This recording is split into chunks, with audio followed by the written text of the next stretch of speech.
မဲအောင်နိုင်ကပြည်သူကိုအပြစ်မရှိပြေရှာပြီးတော့ဖမ်းဆီးထားတဲ့935ကနေပြီးတော့လွတ်ငင်းချမ်းသာခွင့်ပြုလိုက်တယ်မြန်မာနောက် channel မှာကြိုဆိုပါရစေမြန်မာပြည်မှာနေ့စဉ်ဖြစ်ပွားနေတဲ့သတင်းရင်းမြစ်တွေကိုသိသိသိထိုက်တဲ့ပြည်သူများအတွက်တင်ဆက်ပေးသွားမှာဖြစ်တဲ့အတွက်ကျွန်တော်ရဲ့ channel ကို subscribe လုပ်ထားပေးဖို့တောင်းဆိုပါရစေကဲနော်မတရားဖမ်းဆီးထားခံရတဲ့ဘိုးဘိုးတို့ပြည်သူတွေအတွက်တော့ဒါဝါသာစရာကောက်တဲ့သတင်းတစ်ပုဒ်ပဲဒီကနေ့အဲ့935ကနဲ့ပြန်လွတ်လာတဲ့ပြည်သူတွေထဲမှာကင်ဆာဖြစ်နေတဲ့အဖွားတယောက်ပါတယ်ဗျာအသက်ကတော်တော်ကြီးနေပြီသူ့သားဆိုလို့ရှိရင်နော်သူ့အမေထောက်ကလွတ်လာတာထောင်တကားဝမှာပျော်လွန်းလို့မျက်ရည်တွေပေါက်ကြာသူ့အမေကိုဖက်ပြီးငိုတယ်သူ့အမေကကင်ဆာဖြစ်နေတာနှာခေါင်းမှာပိုက်ကြီးနဲ့သူ့သားဆိုဘယ်တော့ပျော်လိုက်မလဲမသိဘူးအသက်ကလည်းကြီးပြီနှာခေါင်းမှာလည်းပိုက်ကြီးနဲ့ကင်ဆာဖြစ်နေတာဒီကနေ့အဲ့ဒီ935ကနဲ့ပြန်လွတ်လာတဲ့ထဲမှာအဲ့ဒီကင်ဆာဖြစ်နေတဲ့အဖွားတယောက်လည်းပါတယ်ဒါအင်မတန်မှဘိုးဘိုးတို့ဝမ်းသာရတယ်ပေါ့နော်မတရားဖမ်းဆီးခံရတဲ့ဘိုးဘိုးတို့ပြည်သူတွေနော်အဲ့တော့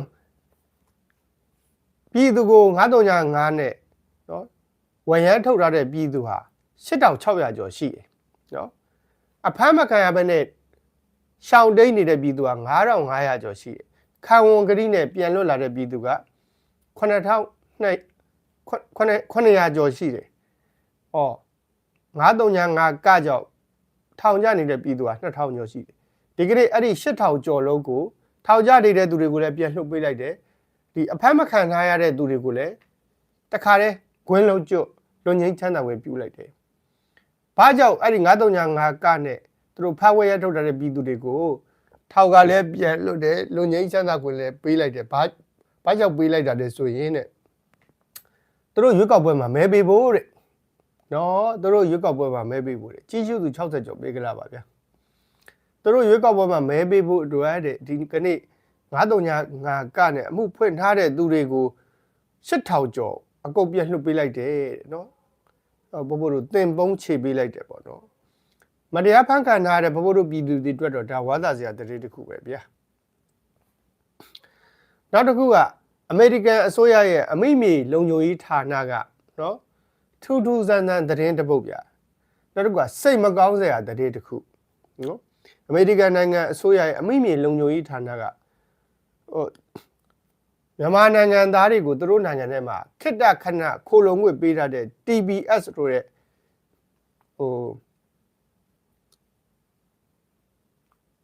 ယာယီခိတ္တခဏခိုလုံခွင့်ဗီဇာကိုဒီကနေ့ပယ်ဖြတ်လိုက်တယ်နော်ယာယီခိတ္တခဏခိုလုံခွင့်ပေးထားတဲ့ဗီဇာကိုဒီကနေ့ဖြတ်လိုက်တယ်ဘာဖြစ်လို့ဖြတ်လိုက်တာလဲဆိုရင်မြန်မာနိုင်ငံကအေဂျင့်နေပြီတဲ့အမေရိကန်အစိုးရလည်းယူမြန်ယူသွားပြီလားမသိဘူးနော်ဒီလောက်ဘိုးတွေကျဲတော့ပေါ်တာတွေဆွဲမြန်မာနိုင်ငံသူနိုင်ငံသားတွေစစ်ဘေးတွေရှောင်းအညာဒေသတနိုင်ငံလုံးစစ်ဘေးတွေရှောင်းဘုံတွေကျဲပေါ်တာတွေဆွဲမြန်မာနိုင်ငံမှာမနေရလို့ထိုင်းနိုင်ငံကိုထွက်ပြေးတဲ့သူကပြေးမလေးရှားကိုပြေးတဲ့သူကအဲ့ဒါကိုနော်မြန်မာနိုင်ငံအေဂျင့်သွားပြီတဲ့ကဲဒါအမေရိကန်အစိုးရကပြောတာမဟုတ်တော့အမေရိကန်အစိုးရမှာရှိတဲ့အမိမြေလုံခြုံရေးဌာနအဲ့ဒီဌာနကပြောတာနော်ဆိုတော့အဲ့ဒီဌာနကနေပြီးတော့ဒေါ်နယ်ထရန့်ကိုတင်ပြတာပေါ့နော်အဲ့ဒါကိုဒေါ်နယ်ထရန့်ကလည်းလက်ခံတယ်ဆိုပြီးတော့လက်မှတ်ရေးထိုးပေးလိုက်တယ်ဒေါ်နယ်ထရန့်ကတော့ဘာမှမသိဘူးလေနော်ဒေါ်နယ်ထရန့်ကဘာမှမသိဘူးအဓိကပြဿနာကအဲ့ဒီအမိမြေလုံခြုံရေးဌာနကနော်အဲ့တော့သူကလည်းပဲအမေရိကန်နိုင်ငံသားတိုင်းဘိုးဘိုးတို့တော်လှန်ရေးဘက်ပါတာမဟုတ်ဘူး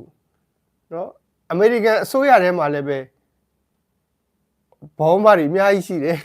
အမေရိကန်အစိုးရတွေပါလေဘောင်းမတွေပဲဘာဖြစ်လို့ဆိုတော့ဒါသူတို့နိုင်ငံမဟုတ်ဘူးလေသူတို့နိုင်ငံအကျိုးစီးပွားမဟုတ်ဘူးလေ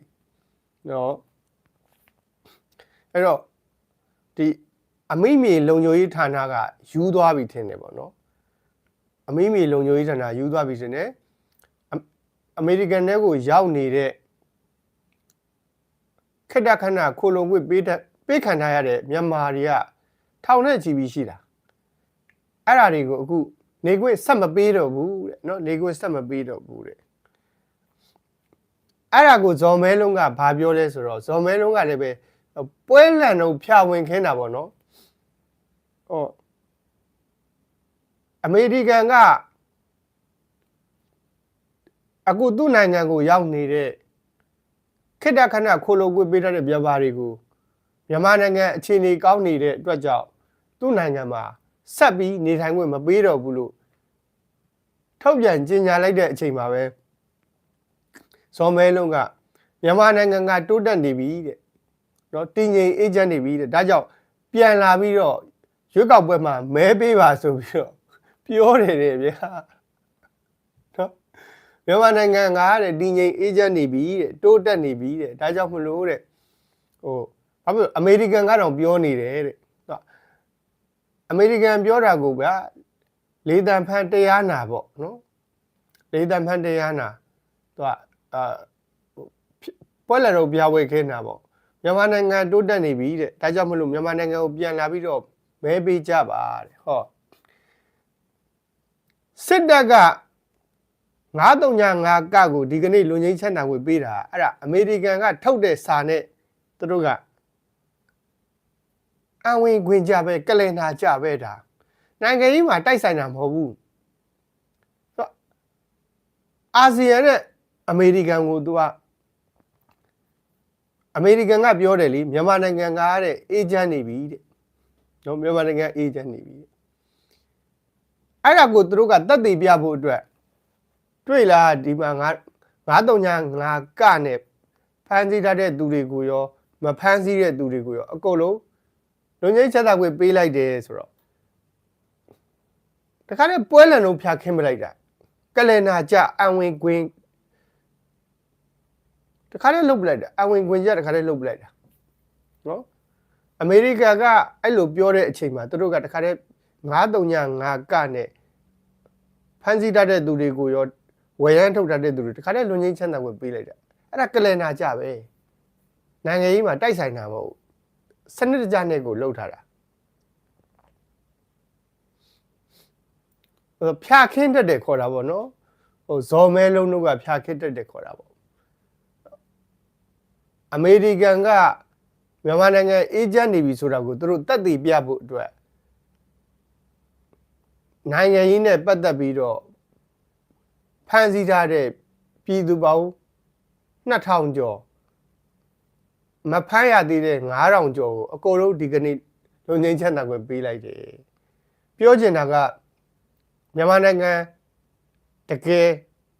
ကောင်းနေပြီဆိုတာကိုသူတို့တက်တည်ပြရတာပေါ့ဗျာနော်တွေ့လားမြန်မာနိုင်ငံကောင်းနေပြီအခုဖမ်းဆီးထားတဲ့သူတွေကိုတော့ပြန်လွှတ်ပေးနေပြီဆိုပြီးတော့သူတို့ဒါလိန်နာပေါ့ကဘာကြီးကိုလိန်နာပေါ့နော်နောက်တစ်ခုကဒီကနေ့အထူးကြဆုံးသတင်းတစ်ခုကUNG ကနေပြီးတော့ဒေါက်တာဆဆာကဒီကနေ့နှုတ်ထွက်လိုက်တယ်နော် UNCC ကနေ KNU နဲ့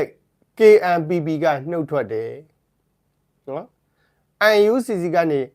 နှုတ်ထွက်တဲ့တိုင်းရင်းသား၃ဘွဲ့ရှိသွားပြီ KIA ရဲ့ KPIC နော် KIA ရဲ့ KPIC က2022ထဲကနှုတ်ထွက်သွားတာအခု2025မှာ KNU နဲ့ KNPP ဆိုတာကကရားပေါ့နော်ဟောတိုင်းရင်းသား၃ဘွဲ့နှုတ်ထွက်သွားတယ်ဟောဒီကနေ့ဟိုတို့ထူးကြတယ်လို့ပြောမှာပေါ့နော် UNG တွေကပါဒေါက်တာဆာဆာကဒီကနေ့ထပ်ပြီးနှုတ်ထွက်သွားတယ်ဆိုတော့အဲ့တော့မေကွန်ထုတ်စရာကြီးဖြစ်လာတယ် UNG ကလေ UNG ပြိုကွဲသွားပြီလားUNG ပြိုကွဲသွားပြီလားဒါမေးစရာကြီးဖြစ်လာတယ်နော် UNG ကတဖြည်းဖြည်းပိုကောင်းလာတာမဟုတ်ဘဲနဲ့နှုတ်ထွက်တဲ့သူတွေတဖြည်းဖြည်းပိုများလာတယ်ဟော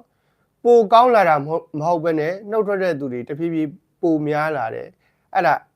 ဟိုကြာလီကွဲပြဲလီဖြစ်လာတာပေါ့နော် UNG ကကြာလီကွဲပြဲလီဖြစ်လာတော့အဲ့တော့ဒီကနေ့ဒေါက်တာဆဆာနှုတ်ထွက်သွားတာဒီဒါ UNG ရဲ့အကွဲအပြဲကိုဘုံမနုဒါမြင်ရတွေ့ရတာပေါ့နော်ရှေ့ဆက်ပြီးဘာတွေဖြစ်လာအောင်မလဲဆိုတာကိုဘုံဘုံတို့ဒါစိတ်ဝေဒနာနဲ့စောင့်ကြည့်ရမှာပေါ့ဗျာနော်စောင့်ကြည့်ရပါ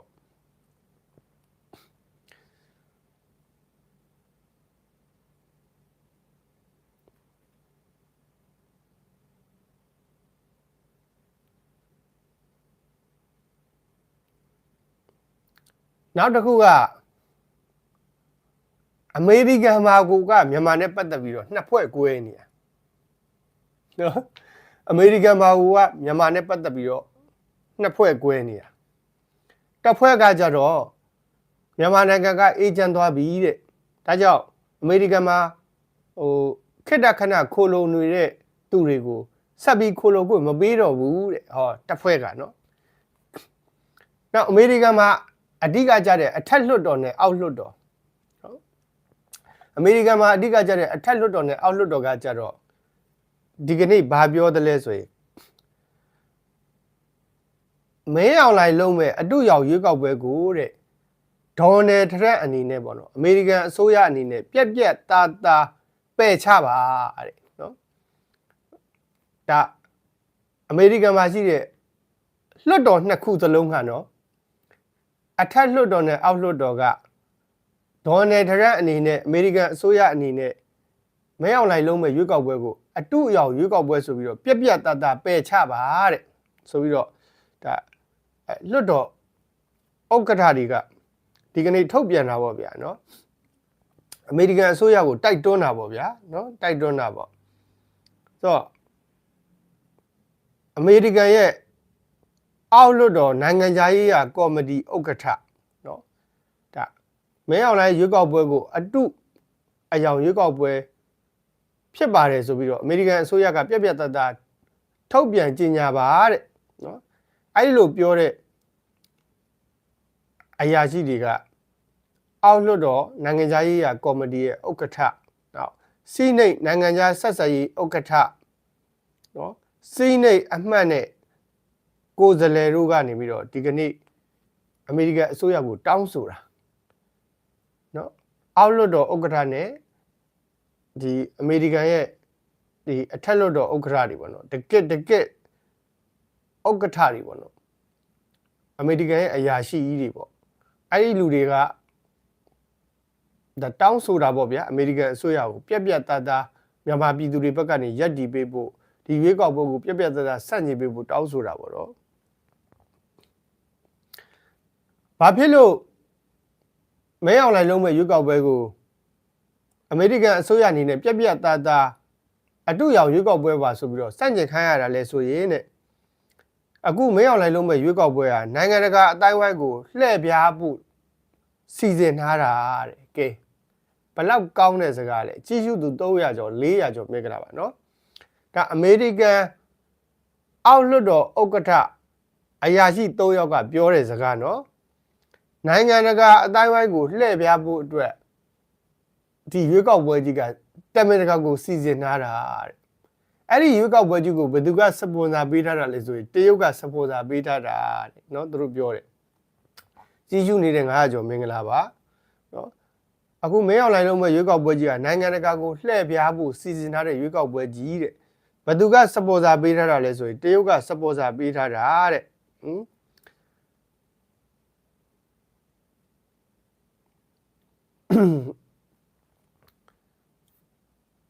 ဒါကြောင့်အမေရိကန်မှာကိုကမြန်မာနိုင်ငံနဲ့ပတ်သက်တဲ့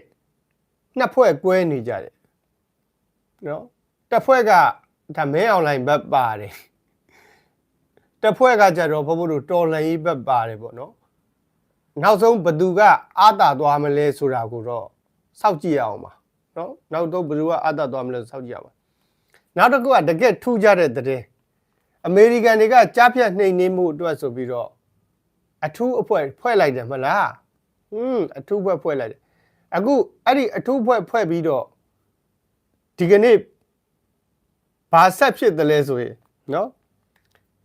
ကြားဖြတ်ခေါင်းဆောင်တွေကိုဖမ်းဆီးပေးဖို့အတွက်အမေရိကန်ကစုကျင်းငွေထုတ်လိုက်တယ်ကဲမြန်မာနိုင်ငံဆိုတော့သူကိုယ်တိုင်ဝင်ဖမ်းလို့မရဘူးလीမြန်မာနိုင်ငံထဲကိုအမေရိကန်ရဲ့အထူးတပ်ဖွဲ့တွေဝင်ဖမ်းလို့မရဘူးနော်အဲ့လိုဖမ်းလို့ရတဲ့ထုံးစံမရှိဘူးပေါ့နော်အဲ့တော့အခုအမေရိကန်အစိုးရကဘာလုပ်လဲဆိုတော့စုချင်းငွေထုတ်လိုက်ကြားဖြတ်ခေါင်းဆောင်တွေကြားဖြတ်နဲ့ပတ်သက်တဲ့သူတွေကိုဖမ်းပေးနိုင်အမေရိကန်ဒေါ်လာစုချင်းငွေပေးမယ်တဲ့နော်စုချင်းငွေဘယ်လောက်တောင်ပေးမလဲဆိုရင်25သန်းတောင်ပေးမယ်တဲ့နော်အမေရိကန်ဒေါ်လာ25သန်းဆိုတော့နည်းတော့မနည်းဘူးဗျ အများကြီးပဲနော်အဲ့တော့မနာပဲဆိုတော့ဖော်ဖို့တို့ပြည်သူတွေအနေနဲ့ဒါငွေလိမ်နဲ့အဓိကကြားဖြတ်ခေါင်းဆောင်တွေပေါ့နော်ငွေလိမ်နဲ့ကြားဖြတ်ခေါင်းဆောင်တွေကိုပဲဖြစ်ဖြစ်နော်နောက်အဲ့ဒီကြားဖြတ်ခေါင်းဆောင်တွေကြားဖြတ်မှာပါဝင်ပတ်သက်တဲ့အဓိကတရားခံတွေကိုနော်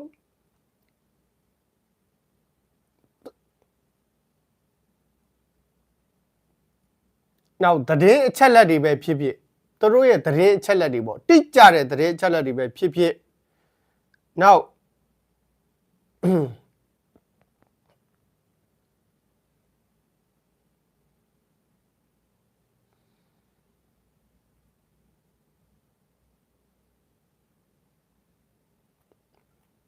အဓိကနှစ်ချက်ပေါ့နော်ကြားဖြန့်ကိုအဓိကဥဆောင်ပြီးတော့လုံနေတဲ့သူတွေကိုပဲဖြစ်ဖြစ်เนาะပြီးတော့သူတို့ရဲ့သတင်းတွေတိတိကျကျပေါ့နော်တိတိကျကျလုံးဝတိတိကျကျပြောနိုင်တဲ့ဒီသတင်းအချက်လက်တွေကိုပဲဖြစ်ဖြစ်အမေရိကန်အစိုးရကိုပေးနိုင်เนาะဒီကြားဖြန့်လုပ်တဲ့ခေါင်းဆောင်တွေကိုဖမ်းပေးနိုင်ရင်ပဲဖြစ်ဖြစ်အဓိကစောချစ်သူတို့ပေါ့နော်ဒီစောချစ်သူတို့ DKB ခေါင်းဆောင်အဲ့ဒီသူတွေကိုဖမ်းပေးနိုင်ရင်ပဲဖြစ်ဖြစ်နော်အဲ့ဒီလူတွေနဲ့ပတ်သက်တဲ့သတင်းအချက်လက်တွေကိုပဲဖြစ်ဖြစ်အမေရိကန်အစိုးရကိုတိတိကျကျပေးနိုင်ရင်အမေရိကန်ဒေါ်လာ25သန်းပေးမယ်